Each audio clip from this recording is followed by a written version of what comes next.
Are you just starting to get the gist of how to live as a multidimensional being? You're not really sure-footed yet, but you're catching the energy, the vibe a bit. The world is changing. That we can all agree. And the old way of living in the world is also changing, or at least it needs to change if you want to be secure and grounded and in the flow. And what is changing is our 5 outer senses are not enough to help us navigate the day-to-day experiences we face in a confident way, because too much is changing too fast, and so much is so unpredictable that we can't work on the patterns and assumptions that we've been maybe accustomed to up until now. My name's Sonia Choquette. Welcome to my channel. We are focused on becoming multidimensional beings. I'm an intuitive guide and channel and a spiritual teacher. I've been working in this field for over 50 years. All my life. And I have been teaching around the world. And there's a couple things that I know as a result of that sort of expansive experience. We're all recognizing that we have to do something different. It doesn't matter where you are, where your outlook is, what your mindset is, what your philosophy is, even what your politics are. We are recognizing that there's more to life than meets the eye, and there's more to us than just our physical self. So many of us are having these spontaneous, intuitive experiences, and while they're exciting, for many, they're a bit unnerving as well, because they clash with what we have been conditioned and really gaslighted into believing is our natural way of knowing. So today I'm going to talk about how to speak spirit, how to be a multidimensional, how to get comfortable in this higher energy, in this more expanded state, and to recognize exactly what is coming from higher dimension, higher consciousness, clear intuition, what's just noise, what is my ego faking me out, what is other people's egos pushing me back, and more. So stay tuned. You have been guided here. Now, the first thing I want to talk about is learning to be multidimensional is actually like learning a new language. We've been taught and we've been conditioned to see the world in a certain way. If it's physical, it's real. If it's not physical, then it's debatable and discountable and not real. Now, we have actually, thank goodness, moved past that, at least in intellectual and academic understanding. We are beginning to recognize everything's energy, and there's a whole world of energy out here that allows us to connect, that does so in a way that doesn't require physical presence. For example, I don't know where you are watching this, but I'm in Paris in my apartment right now, and look at the miracle of energy that we're connecting. Now, it's technology, energy, but you can also feel the spirit of my communication and the spirit guides coming through. It's not just the physical dimension of technology. There is a whole subtle energy coming through that people can hear, they can sense, they can feel, and that is your multidimensional self. So the first thing I want you to ask yourself is, how is it happening for you? How are you beginning to experience a bigger, more intuitive, creative world? Are you getting gut feelings? Put them in the comments. Are you getting dreams? Are you receiving downloads? Do you have sudden ahas?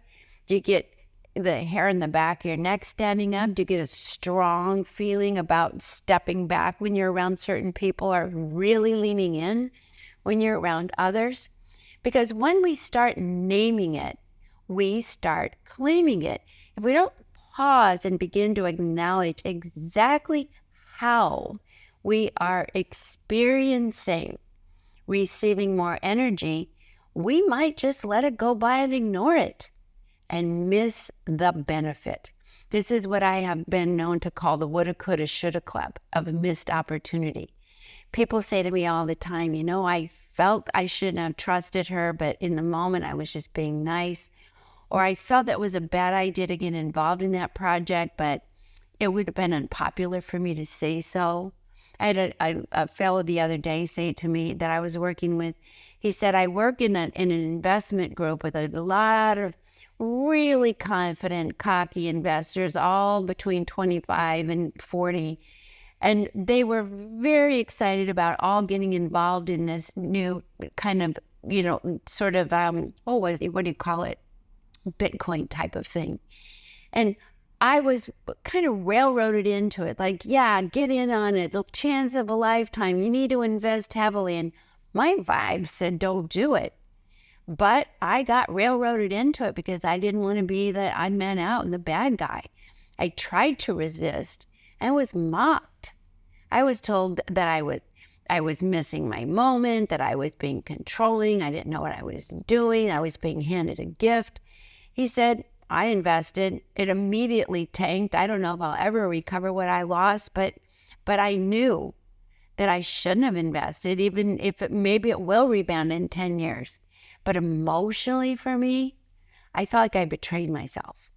More than the investment and what will or won't happen, what's happening right now is I feel like my inner guidance was really communicating loud and clear in my heart, in my gut, in my nervous system, but I let the outer world and other people overwhelm me. It's very common, very common. I hope he recovers his investment, but he said it doesn't matter if I do or don't. I betrayed myself, and I have to learn from that, which actually was the real gift of this experience. So how is your inner self trying to get your attention? In fact, write in the comments, just even pause right now and ask yourself, what is my inner self communicating to me? What is my intuition desperately trying to get across to me? What is my gut feeling trying to say? Because we often miss it because we just don't pause long enough to actually express it, articulate it. Do so now, and then come back in 3 weeks and see if that proved to be accurate. Just check it out. We have to learn to speak spirit, which means start acknowledging our energetic experiences as real. Real for me. Then maybe we're not collectively sharing the same perspective, but since when have we ever? Ask two people who just saw the same movie what movie they just saw, and they're not going to agree. They had completely subjective and different interpretations of what was being conveyed. So that's another big point when it comes to learning to be a confident, intuitive, multidimensionalist. If it works for me, that's all I need. If it works for me, that's all that's necessary. Okay? If it works for me, instead of I have to shop it around and get collective consensus. So many times I have had energy that I have felt that other people have said to me I was wrong. I've had people get mad at me. Frankly, I got divorced over it. My husband I drove him to distraction with how many times my intuition overrode his control.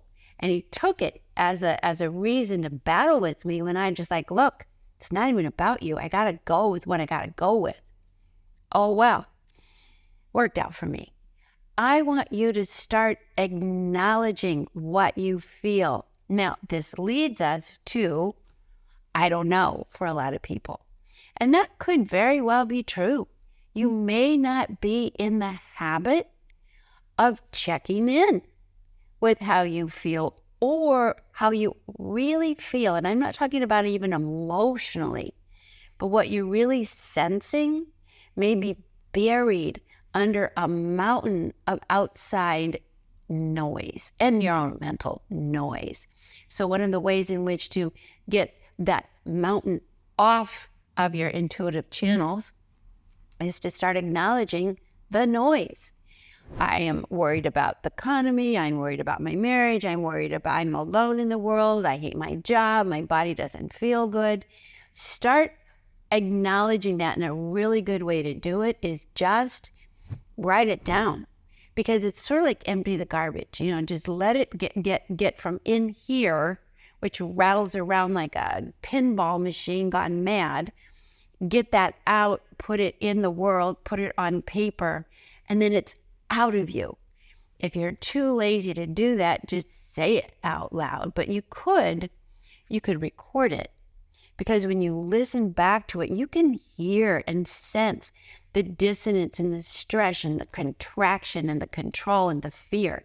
And I want you to experience the hearing of what the ego mind feels like when it's communicating, because then when you feel that energy, you're going to know, look, that's not my spirit. That is not what's true for me. Those are just my fears. And you'll also be able to identify. And I say, well, whose voice is that? What voice is that? How old is that? Some people say, well, that's my third grade teacher. And someone might say, well, that's my past life executioner. Could be true.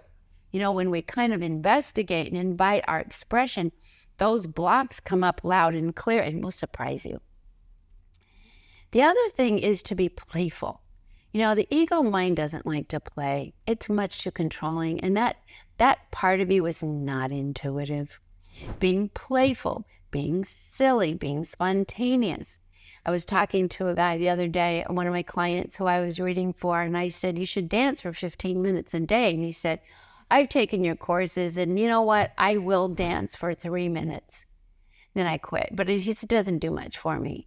And I said, because it's not long enough. Your ego is still in control. A 3-minute dance, you're still kind of controlling. But if you push through for 15, your ego gets tired. It'll give up. And then with the dancing comes the flood of inspiration. There's some really good TED Talks about dancing and how it opens up your intuitive brain and your body and regulates your health and uplifts depression and clears the pile-on of fear and worry and anxiety. But man, the ego really, any ego invested in how you look doesn't dance. So if you don't dance, that could be a problem. At least try to do it alone. And if you don't dance, don't judge. But do recognize it's just control and it's blocking the fun stuff. And think of alternatives. Like I said to him, and he was receptive, create a playlist, Spotify or on your phone or whatever.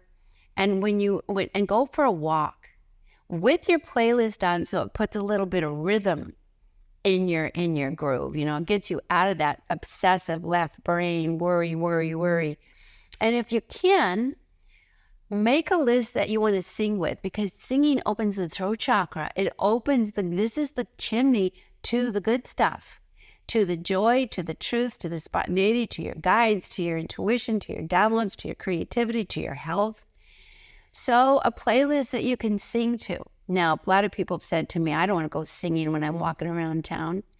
But I walked what is known as the Camino de Santiago, a huge pilgrimage across Spain, like 500 miles twice. And I sang the whole way. I sang and walked and sang. And after like day one, I didn't care if anybody heard me, judged me. It didn't matter, because my inner experience was having fun.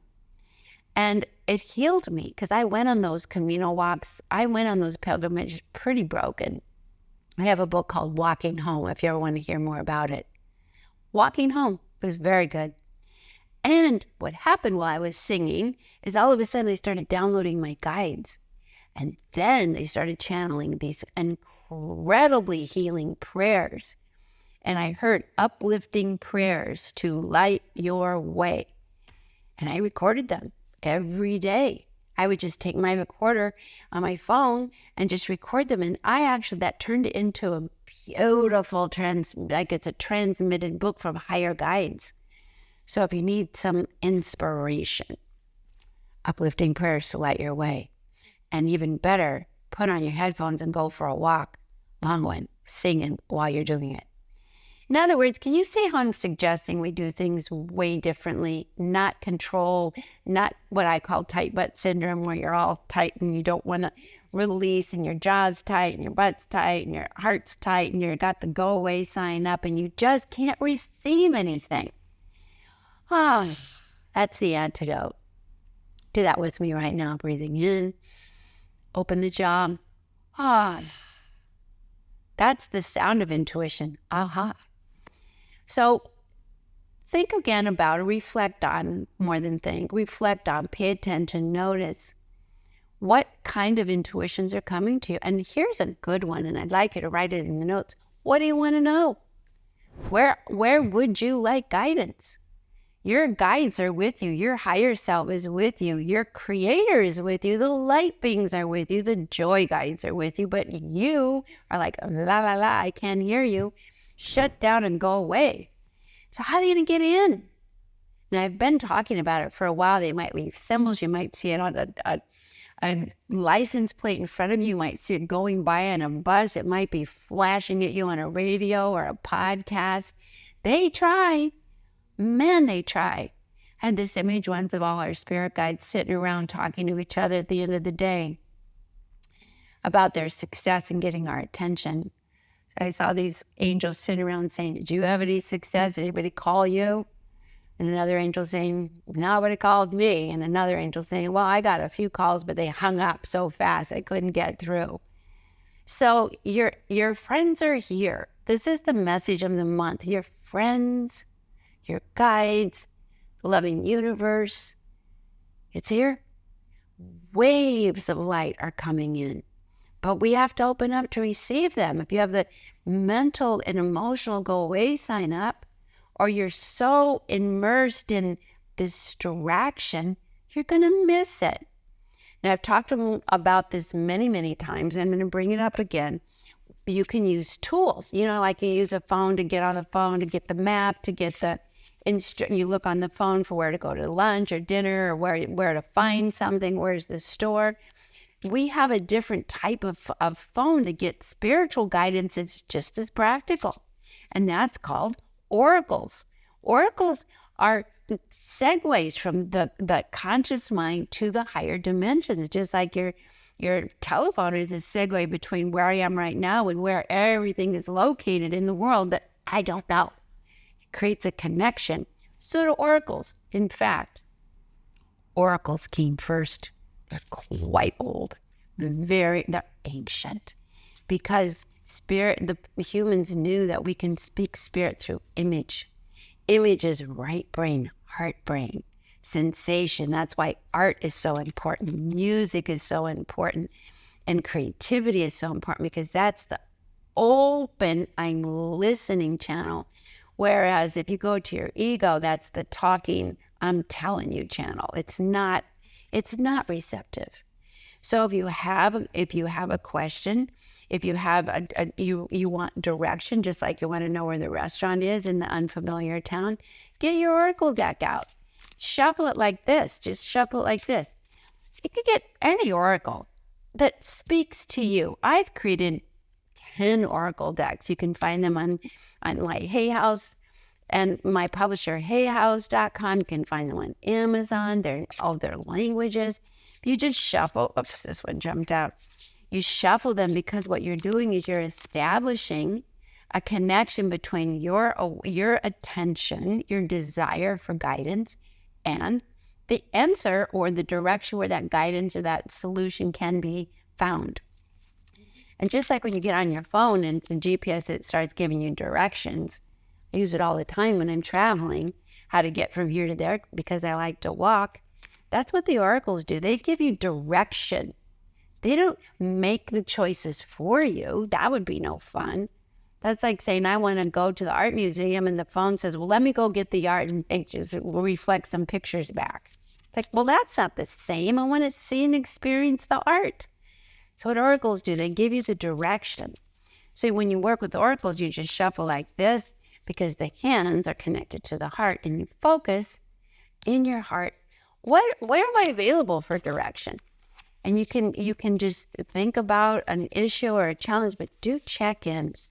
Am I available? I mean, there's a couple times I can remember getting on a cell phone and looking for direction, but before I get the direction, I've changed my mind. I'm not going there. So it works the same with oracles, and it works the same with your spirit guides. Oracles are just like training wheels, okay? The spirit guides are trying to get through, and the oracles just strengthen the channels for them to get through. You can use them when your mind is too noisy. But what they should do ideally is put you in the direction of guidance, and then you take it from there. Your channels are open and more will come post initial contact. So every week I'm going to pull an oracle card for our little conversation. Let's see what we pull today. You spread them, put your hands like this. Okay. Guides who are talking to all of us together. What is the most valuable thing to focus on, and who's helping us right now? So I'm going to just close my eyes. What do I, and it's fun. Like, I wonder. So what I get, boy, I need this. Maybe you do too. What I got is rest. And the guides are your healer guides. Now, that's a pretty timely message for me. I just talked to my daughter an hour ago and said, I'm tired. My brain is tired. And I get rest. But I think we all need to rest. I think all of our brains are tired. The world's been so stressful. It's just tiring us out. And the healer guides are saying, I got you. Rest. Now, this leads me to the next thing. You might be getting that message without the oracle. You might just get the message. Slow down, take a break, rest. But it's not enough to get the message. You got to receive it. Are you going to rest? I mean, I had a whole bunch of plans for today. Am I going to rest? See, we have a choice. We have to first receive the creative communication that is coming from other than our intellect or someone else's or some other authority. And then am I going to validate it? So my healer guides are saying, I need to rest. And you know, for me, who is really creative and active, and I like to be on the go more than anybody, what does rest look like? So you can ask that if you get a message. Like, say it's play. Well, what does play look like to me? And you know what rest looks like to me? Get a massage. I would enjoy that. So I'm going to receive that for my rest. I'm going to decide that. Put in my comments below, what are you going to receive from your healer guide suggesting rest? What are you going to receive? Put it in there. Let it land. Make a choice. Or the choice could be, well, thanks for the information, but I'm not going to rest. I'm going to ignore you, which is where most people are. So we're learning to speak spirit. Now I have a new on the go, it's called In the Moment guidance that I have created, and it's going to be available on my website. So if you want guidance and you want to get trained to talk to your higher self, you can go there. It'll give you guidance for relationships or for your work and prosperity, for purpose in life. But remember, these are bridges to this very important inner world where you have your higher self, your guides, your angels, your support system, your creator. So we're creating a bridge, an easy bridge. And my guides told me to create this because a lot of people don't have oracles and don't want to get them, and it's too much work because it's all different and I'm tired of different. I know. So that's one option if you don't want to get an oracle. In the moment guidance. And again, it's direction. It's not going to tell you what to do. It's going to tell you how to get to the place of inner peace that will be perfect for you. So you can check that out. The point is, we're learning to interface the world in a new way, in an expanded, creative, new way that we don't discount. And I just want to leave you with this thought. You are getting the guidance. But if it's rolling around like a wild cat in a pinball machine, or a squirrel gone mad in the closet, you're not going to really get clear guidance. You need to quiet down. You need to open your heart. You need to want to receive it. And then you get a choice. I can listen or not, but at least I'll receive it. If you like this message and it brought you some value and it's helping you wire back into this very powerful, valuable part of you, please give me a thumbs up. Send this to someone. Share this conversation so you can speak spirit with others. Makes life super fun. And don't share it with somebody who's going to be shut down and negative. Share it with someone who'll say, I'll do this with you. I'll learn. We can help each other because it's a new language. I know that I'm learning French, for example, and I do a whole lot better when I'm speaking French with other French-speaking people than when I'm just talking to myself. So consider it like that. Don't make it so strange and surreal that old conditioning says back off right away, stay small, be afraid, stay in your brain, don't open your heart, because that party is ruining your life. Thanks for tuning in. If you liked it, better yet, please subscribe. It helps the channel. And for those of you who have, I'm so grateful. I'm grateful for all of you, but I'm especially grateful for those who've helped this channel grow. Really want this channel to grow. So share this, because can you imagine how much nicer this planet will be when we're starting to all connect to our spirit? You know why? Because in the ego, it's me against you, and it's a lot of battling. But when you're in the spirit, connected to the higher planes, it's just us. And we get super creative and bring about solutions, healing, and peace. And that's my highest goal. Put it in the comments. I read them. I love them. I learn from you. Sending you all my love. See you next week.